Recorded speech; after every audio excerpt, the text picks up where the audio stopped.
જો તમારી પાસે પૈસા છે અને કોઈ પણ ગુનાહિત પ્રવૃત્તિમાં તમે સંડોવાઈ ચૂક્યા છો તો પોલીસ તમારી તમામ સુવિધાઓ પૂરી પાડશે। આવું આપણે અનેક વખત જેલમાં પણ જોઈ ચૂક્યા છીએ। જ્યારે આરોપી જેલમાં જાય છે ત્યારે આરોપીને ફોનથી લઈને જમવા સુધીની તમામ સગવડો આ પોલીસ કર્મચારીઓ, આ જેલના કર્મચારીઓ પૂરી પાડતા હોય છે। આવા કિસ્સાઓ, આવા બનાવો આપણે અનેક વખત જોઈ ચૂક્યા છીએ। જેલમાંથી બહાર આવનાર વ્યક્તિઓ આ તમામ વાતો કરતા નજરે પડે છે ત્યારે આવો જ એક બનાવ, આવો જ એક પોલીસ દ્વારા જે આરોપીને પૂરી પાડતી સગવડનો આ વિડીયો વાયરલ થયો છે અને આ વિડીયો ખૂબ જ ગંભીર છે। કારણ કે પોલીસ વાનમાં આ પોલીસ કર્મચારીઓ આ હત્યાના આરોપીને દારૂની મહેફિલ માણતો, દારૂ પીતો આ વિડીયો સોશિયલ મીડિયામાં ખૂબ વાયરલ થઈ રહ્યો છે, તેની આજે વાત કરવી છે।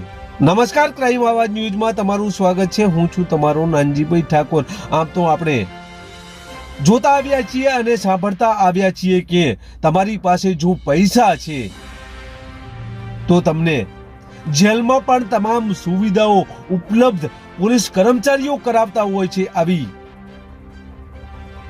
આ વાતો સત્ય હોય છે અને બહાર આવતા આરોપીઓ પણ આ સગવડો કેવા પ્રકારની આપે છે તેની વાતો કરતા હોય છે।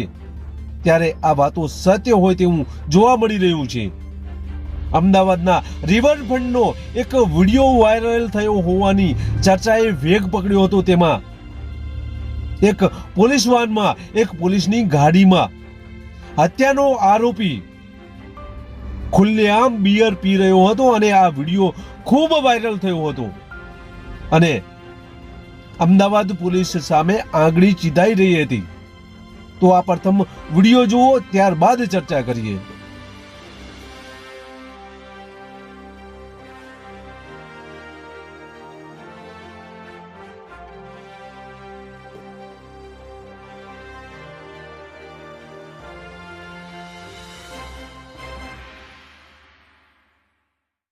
વિડીયોના વાનમાં દેખાતો આ આરોપી બિયર પી રહ્યો હતો। તે વિડીયો ખૂબ વાયરલ થયો હતો અને પોલીસ ઉપર આંગળી ચીધાઈ રહી હતી અને અમદાવાદ રિવરફ્રન્ટનો આ વિડીયો હોવાનું લોકોમાં ચર્ચાઈ રહ્યું હતું। ત્યારે તપાસ કરતા સામે આવ્યું છે કે આ મહેસાણાના કોઈ પોલીસ સ્ટેશનનો વિડીયો છે અને આ આરોપી કટોસણ ગામનો છે અને તે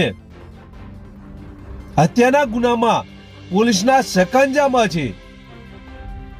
આ તપાસ ડીવાયએસપી ને સોંપવામાં આવી છે અને આ બાબતે ડીવાયએસપીએ કહ્યું છે કે જો આ વિડીયોમાં પોલીસની બેદરકારી સામે આવશે તો પોલીસ સામે પણ કાર્યવાહી કરવામાં આવશે। તો આ પ્રથમ ડીવાયએસપી શું કહી રહ્યા છે તે સાંભળીએ, ત્યારબાદ આગળ ચર્ચા કરીએ। એક જૂનો વિડીયો વાયરલ થયેલો છે જેની અંદર એક આરોપી છે કે જેઓ જે તે સમયે સાંતલ પોલીસ સ્ટેશનના પણ અલગ અલગ ગુનાઓની અંદર એમની ધરપકડ થયેલી છે।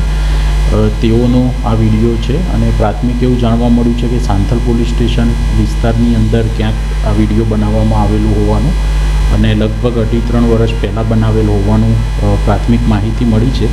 જે અનુસંધાને અમને પ્રાથમિક તપાસ કરવાનું જણાવવામાં આવતા બીજી તપાસ એની હાથ ધરવામાં આવેલી છે। આરોપી કોણ છે અને કયા ગુનામાં? મૂળ કટોસણના આરોપી છે જેના વિરુદ્ધ અનેક ગુના દાખલ થયેલા છે। હાલમાં આરોપી છે એ દેત્રોજના એક હત્યાના ગુનાની અંદર એને ધરપકડ કરી અને અત્યારે કસ્ટડીની અંદર જેલમાં રાખવામાં, સેન્ટ્રલ જેલમાં રાખવામાં આવેલ છે। આ વિડીયો જે વાયરલ થયો છે આ પ્રકારે તો કોઈ ગુનો દાખલ કરાશે ખરું અને એ આરોપીને આપણે ટ્રાન્સફર હોવાથી ધરપકડ કરાશે? વિડીયો ક્યાંનો છે, કેટલો જૂનો છે અને એની બનાવવા પાછળ પોલીસની સંડોવણી, પોલીસની બેદરકારી કેટલી છે તે બાબતે પ્રાથમિક પૂરી તપાસ થયા બાદ જ કંઈક કહી શકાશે કે આમાં આગળ શું કાર્યવાહી કરી શકાય। તો પોલીસ કર્મચારી કોઈ પગલાં લેવા છે કોઈ સંડોવણી મામલો? હા, જો પોલીસની બેદરકારી કે નિષ્કાળજી ડાયરેક્ટ કોઈ સંડોવણી ધ્યાનમાં આવશે તો ચોક્કસપણે જે પ્રોસિજરલ જે કાયદાથી જે પગલાં લેવાના છે તે લેવાના છે। આ વિડીયોની તપાસ ડીવાયએસપી કરી રહ્યા છે. ડીવાયએસપીએ કહ્યું છે કે જે પણ પોલીસ કર્મચારીઓ આ ગુનામાં સંડોવાયેલા હશે અથવા તેમની બેદરકારી હશે તે તમામને છોડવામાં આવશે નહીં. આમ આ ડીવાયએસપી દ્વારા તપાસ કરવામાં આવી રહી છે. ત્યારે આવનાર સમયમાં આ ડીવાયએસપી દ્વારા કેવા પ્રકારની કયા પોલીસ કર્મચારી વિરુદ્ધ કાર્યવાહી કરવામાં આવે છે તે આવનાર સમય બતાવશે. પરંતુ હાલ તો આ વિડીયો વાયરલ થતા અનેક ચર્ચાઓ જોવા મળી રહી છે.